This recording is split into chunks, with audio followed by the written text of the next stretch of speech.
Dear students everywhere, today आज मैं आपको जो ज्ञान देना चाहता हूँ वो है पर्सनल प्रोनाउन। और भाषा के मामले में इसकी भावनाएं और इसका रोल बहुत इम्पोर्टेंट है। और ये सब्जेक्टिव केस में भी होते हैं, ऑब्जेक्टिव केस में भी होते हैं, पॉजेसिव केस में भी होते हैं। और आप देखिए आई है, इसका ऑब्जेक्टिव केस मी होता है, फिर माई होता है और माइन होता है। और माइन बहुत कम यूज़ होता है, लेकिन विलियम शेक्सपियर ने अपनी पोइट्री में अपने सोनेट में एक जगह यूज़ किया और कहता O mistress mine where are you roamings, O stay and listen your true lover is coming. तो ऐसा नहीं है, बस कुछ चीज़ें रेयर इस्तेमाल होती है, लेकिन we can not deny its importance. इसी तरह we, us, our, ours, you, your, yours, फिर they, them, their, theirs, he, him, his. इसी तरह हम कहते हैं शी, हर, हर, हर्स। इसी तरह हम कहते हैं इट, इट और फिर it's.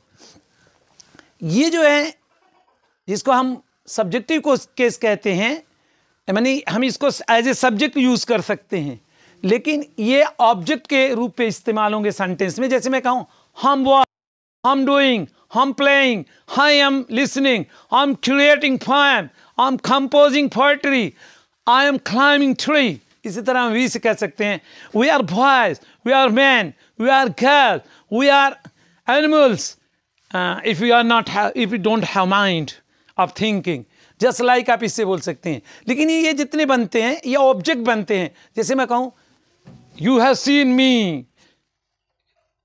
Me, you have met once. लेकिन ये जो बनते हैं इनकी कोई पोजीशन नहीं होती है, ये जुमले के साथ, सेंटेंस के साथ जैसे यूज़ होंगे। जैसे आप कहेंगे my book is here, I see my book there, there was my book. तो ये इनकी अपनी पोजीशन नहीं होती है। सब्जेक्टिव केस का मतलब होता है कि वो सब्जेक्ट के रोल में आते हैं। ऑब्जेक्टिव का मतलब होता है कि वो ऑब्जेक्ट का रोल प्ले करते हैं। पॉजेसिव केस के मतलब, पॉजेसिव का मतलब वो किसी नाउन से मिल के आएंगे। जैसे my cow, their hands and their fathers, her sister. और इसी तरह आप कह देते हैं हिज सन। और इसी तरह आप कहें it's a dog and its tail, एक कुत्ता और उसकी दुम। लेकिन एक बात याद रखिएगा, आप देख रहे हैं जैसे शी है और फिर हर है, ये सब्जेक्टिव भी है, एक्सक्यूज मी, ऑब्जेक्टिव भी है, और यही हर यहाँ पे पॉजेसिव भी है। अब आप कैसे डिफाइन करोगे? मैंने बता दिया था इंग्लिश लैंग्वेज बहुत ही आर्बिट्रेरी लैंग्वेज है। किसी भी वर्ड की पोजीशन उस वक्त क्लियर यहाँ होती है जब ये सेंटेंस में यूज़ होता है। सपोज दैट, जैसे मैं एक बात कहता हूँ जो बहुत ही कॉमन है बच्चों, मैं मेरे पवित्र और प्रिय विद्यार्थियों, जैसे आप एक लफ्ज़ बोल देते हो लुक। हर कोई बहुत कॉमन वर्ड है, लुक माने देखना, लेकिन लुक माने दिखना भी होता है। जैसे आई लुक अबाउट देयर, तो ये ट्रांजिटिव वर्ब हुआ। लेकिन you look nice and beautiful, अब ये इंट्रांजिटिव हुआ।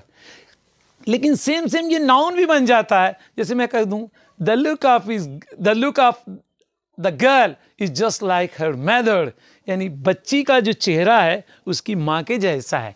अब इन तमाम के लिए, यानी ये जो हैं जो सब्जेक्टिव बनते हैं, इनके लिए अरबी में हम कहते हैं हुआ, हेय, अंत, अंते, अना, होमा, अंतुमा, नहनो, हुम, हुन्ना, अंतुम, अंतुन्न, नहनो। इसको हम ज़मीरे, अरबी में ज़मीरें बोलते हैं कि जो प्रोनाउन होते हैं तो उनकी 3 फॉर्म होती है। जैसे इंग्लिश में आप देख रहे हैं तो उसको जो नाम दिया जाता है हालत रफ़ा की ज़मीर, हालत नसब की ज़मीर और हालत जर की। तो जो हालत नसब और जर की होती है वो उनका लुक सबका सेम होता है, लेकिन पोजीशन बताया देगी। अब मैं बता दूं इनकी जो हालत नसब और जर की है वो इस तरह बनती है हु, हा, का, के, या, होमा, खोमा, ना, हम, हुन्न, कुम, कुन्न, ना। अब जैसे मैंने हु को इस्तेमाल किया, तो जैसे मैंने कहा हुआ ज़ैदुन रायतुहु बिलम से, लेकिन मैं कह दूं रायतु अला रासिही,